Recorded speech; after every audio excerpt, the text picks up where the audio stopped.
Hi guys, it's me UBprogrammer and welcome to the lecture 7 of HCI series, and the topic we are discussing is cognitive frameworks, and these are used to predict the human behavior when they interact with the computer based system, right?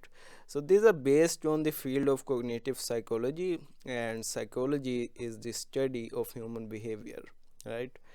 And cognitive, as we know, it is process of gaining knowledge, right?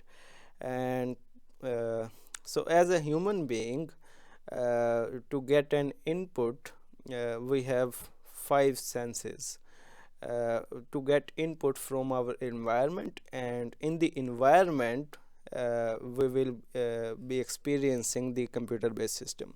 So how we can get the input from that? We have vision, touch, smell, hearing and taste, right? These are the five senses from which, with the help of that, I as a human being can get some input or experience something, right?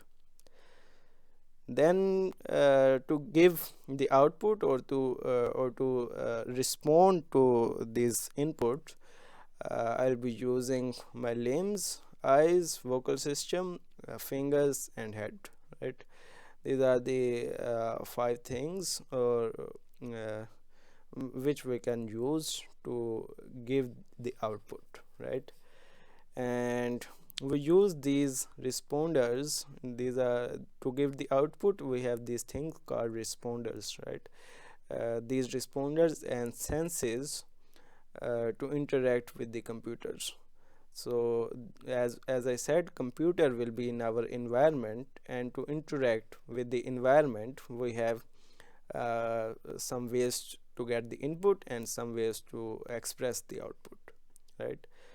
The vision, which is the our sense of seeing something, and it is depending on these three things: brightness, color and size and depth of the object, right? So as we know, how we see things is totally dependent on the light which is being reflected to our eyes from that object, right? And these are the three things for our vision. And that's it for the lecture 7, and I will meet you in the lecture 8 of HCI. Thanks for watching.